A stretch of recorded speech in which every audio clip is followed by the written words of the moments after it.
Kaixo, badabil jendea zuzenekora sartzen.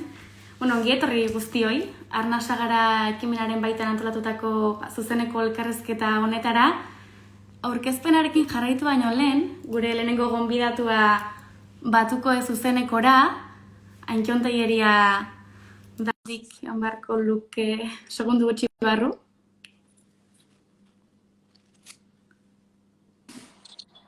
Kaixo, Antxon. Kaixo, Laure. Zemuz. Oso ondo? Oso.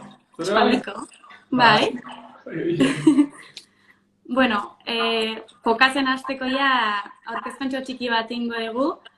Pasaden astean udalerri euskaldunetako eta euskararen arnasunetako egoera zein den ezagutarazteko kanpaina bat abiatu zuten UEMak, Eusko Jaurlaritzak eta Nafarroako gobernuak. Kanpaina horren ardatza edo izango dira 30 ekoitzitako 8 bideo eta astero bideoietako bat zabalduko da. Bideo horietan udalerri euskaldunetan ohikoak diren hainbat egoera ikusi ahal izango ditugu eta aste honetan baia zabaldu da lehenengoa. Horretarako gonbidatu zaitu Antxon, bideo horren inguruan hitz egiteko eta hausnartzeko. Aurkezpen ondiri behar ez duzun arren, bazpada balin badago inor ezagutzen ezagituna edo, aurkeztuko zaitut pixka bat, Antxon Telleria Lopetegi Tolosan jaio zen, 1993 urtean, denok, bale? Zuzen. Gehienok ezagutuko duzue Gazte Irratiko esatari bezala edo eta ETV-ko gure kaxa saioko aurkezle bezala, baina hortaz aparte 11 saltxatan dabil, Antxon. Besteak beste Adi taldeko bateria jotzailea da, eta duela ez asko Nekatutak izeneko bakarrizketa proiektu bat aurkeztu du, eta hori eskaintzen hasiko da, deitzen eta ordaintzen dioten herri eta antzokietan. Bueno, hori da, orden horretan, Orden horretan. Baina ordaindu horretan. Hori da, ez dakit Antxon ikusi ezun 11 garak, Arnasagarak atera duen lehenengo esketxa. Ikusi dut, barkatu, Ikusi ez. Zera batek jarri du, oihartzun handia ote dagoen, ena honi eliza batean, ez dakit, igual, bueno. A ber, hobeto. Seguru da. Vale. Ikusi dut bideoa. Ondo legun esate ez da ikusi, ez da? Jo, ez morarik ez da. Ja, izango litzake puntazoa, ez da? Polita. Ikusi dut. Vale. Baina badazpada, balin badaberri inor, hemendik handik ez dula ikusi edo, bideo horren ondik norakoak errepasatuko ditugu. Hasteko gogorarazi arnasagara.eu webunean dagoela ikusgai, eta sareetan ere zabaldu dela dagoeneko. Bideo horretan Ainhoa Etxeberria eta Erika Olaizola aktoreak ageri dira, eta Euskal Herrira oporretara etorri diren bi kataluniar dira bideo horretan. Beraiek ageri dira taberna bateko terrazan, eta iria beraien artean hitz egiten nola eskatu euskeraz, eskatu nahi duten hori. Komentatze dute kafe esne bat mesedez, soia esnearekin, soia esneakaz, eta bat. Hori, Euskal Herriak ere komentzatzen dituzte? Claro. Eta halako batean zerbitzariak gerturatzen da beraien gana, baino ze pasako eta gazteleraz galdetzen die zuzenean ke os pongo esanez. Eta bideo amaitzen da euskara gure postalik ederrena mezuarekin. Ikusi ez du, esan dezu Antxon? Ikusi. Ze iruditu zaizu egoera hori?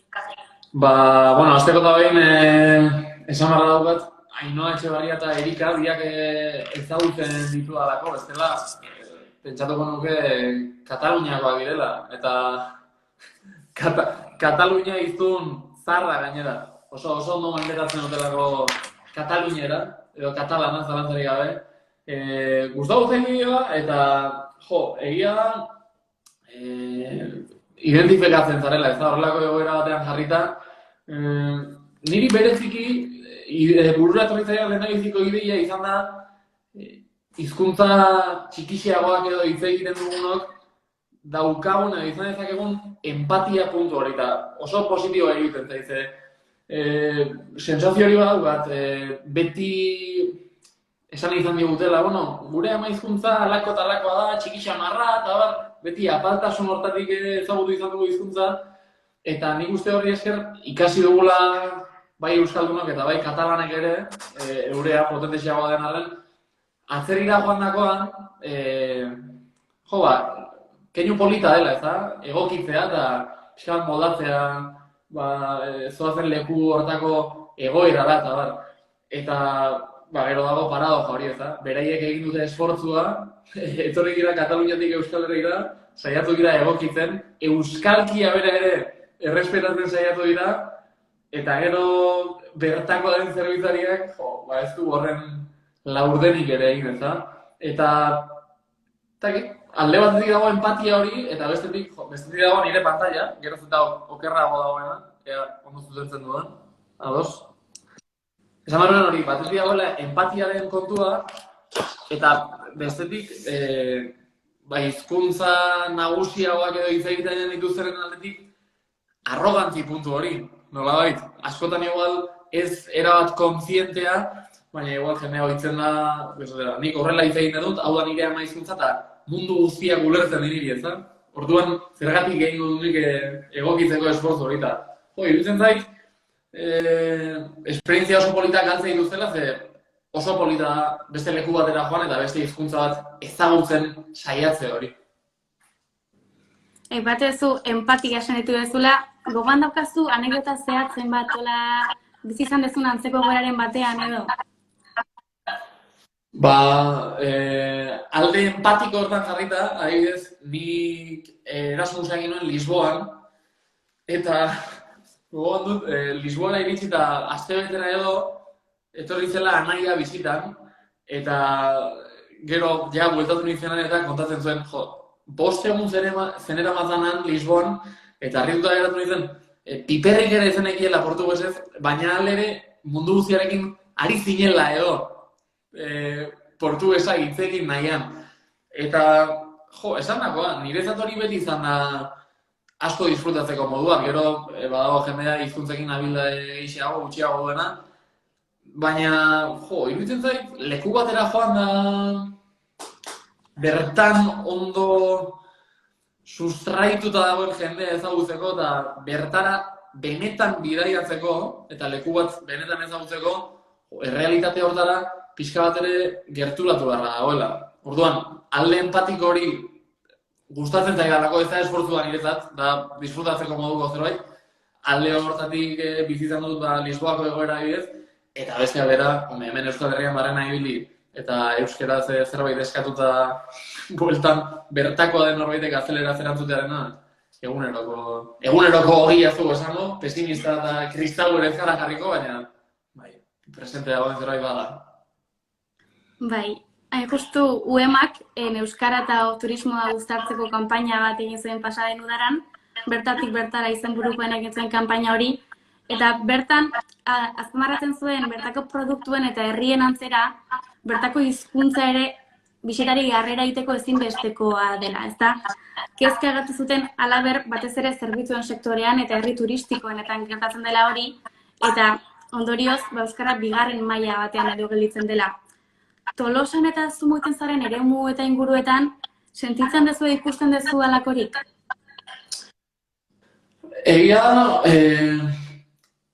noski, Tolosa esaterakoan edo leku konkretua esaterakoan, lekuak ere badia da zuk bizi dituzun inguruaren araberakoak ere, esan nahi ez. Hortan, nire realitatea beti izan da,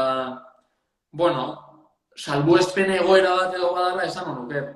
Inguru era bat euskaldun batean bizi nahi zelako ni. Ta era bat diodanean da, era bat. Orduan olako hausnarketak egiterakoan jabetzen naiz oso gertu daukadan beste realitatea bat ere badagoela, igual ez hain gertutik ere ezagutu hori, baina nik Tolosan zorionez badaukat aukera hori, batera eta bestera joan euskeraz aritzeko. Tarteka ez, nahiko maiz bizitatzen dut taberna dago, ez dira zerbitzariak ez dira euskaldunak, baina euskeraz ulertzen dute primeran. Orduan, askotan sentitzen den kompleju puntu hori edo, Tolosa ingurua nahitzat, esan nuke erabat gainituta dago batela. Sentitu liteken komplejo puntu hori, leku batera eritzi da esateko.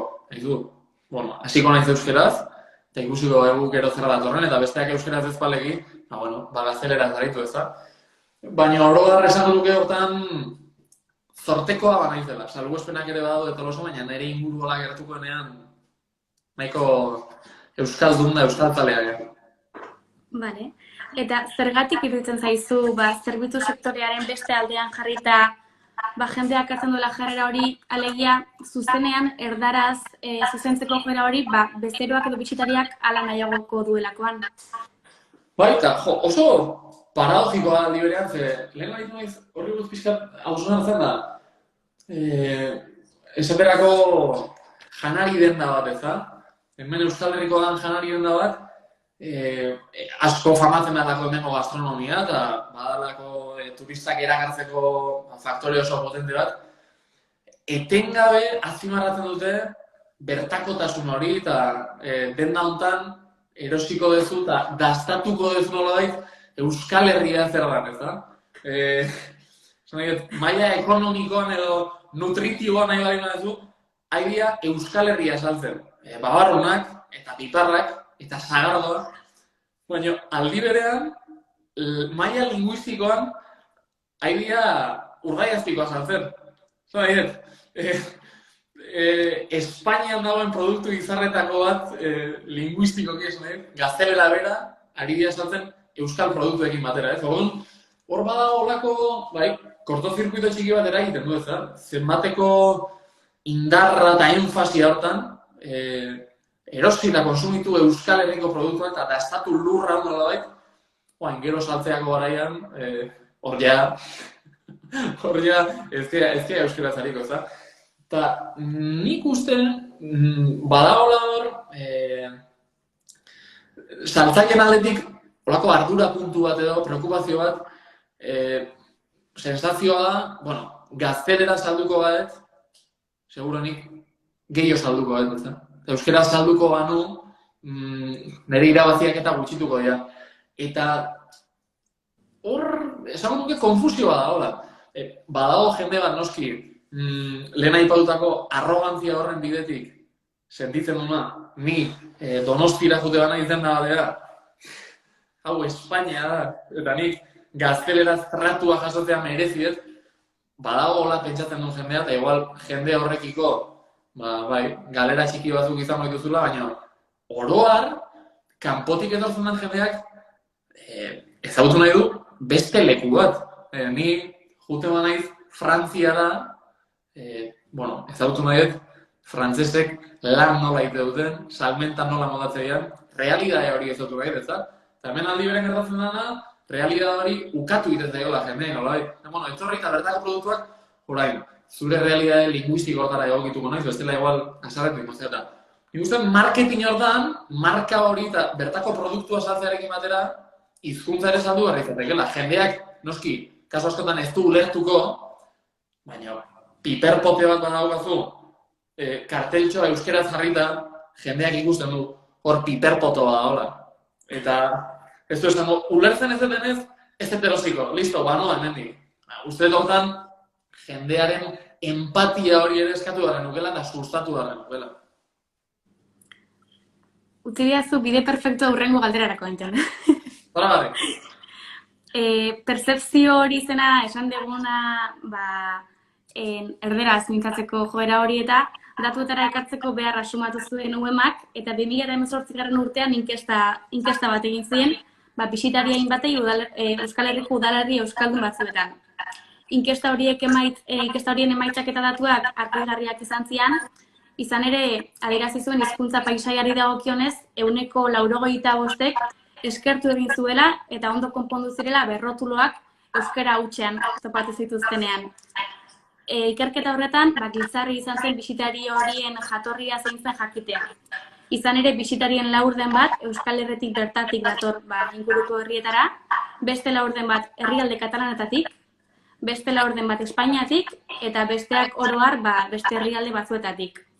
Azken horien artean ordea asko dira hizkuntza gutxituak duten herrietakoak, eta beraz begi honez ikusten dute euskara entzun eta ikustea ere bai.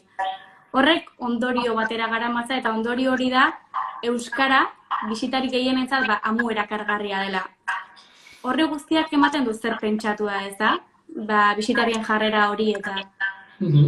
Bai, eta aipatu duzun hortan, ikusten da berriz ere batzuk duten empatia hori, eta egia hortan katalanak ere, pixka salbuespena diala, Euskal Herriaren fan totala egia, erabat, eta gu katalanenak, eta hor bada, holako maitasun historio oso berezi bat, ezta? Baina, esan ez du, ezta, bisitarien gehiengoak eskertu dula hori. Eta pentsatzen ari naiz, beste noa baitea junda, beti da oso entretenigarria, betiko galdera eta, aizuta hemen nola esaten da, eta hitza ikasi eta saiatu gogoratzen, da, hori ere bada turismoaren parte. Eta norbait Albazetetik etortzen bada, eta ikasten bali badu, pote hortan dagoena piparra dela, piparra esan ez, eta erakutsi inguruko da.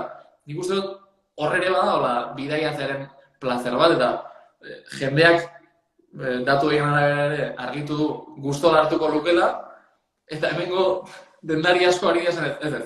Hori, plazer hori ukatu egin dizu. Egia kasu batzutan, hemengo realidadearen parte hori ere badalako, dendariek eurek ere ez zutela jakin euskara, eta, ikasi ez zuten kasutan, sikiera, kontua da, kasu horietan, eurek ikusten dutela, edo ala pentsatzen du behintzat, ez direla ezer galtzen ari, ez da?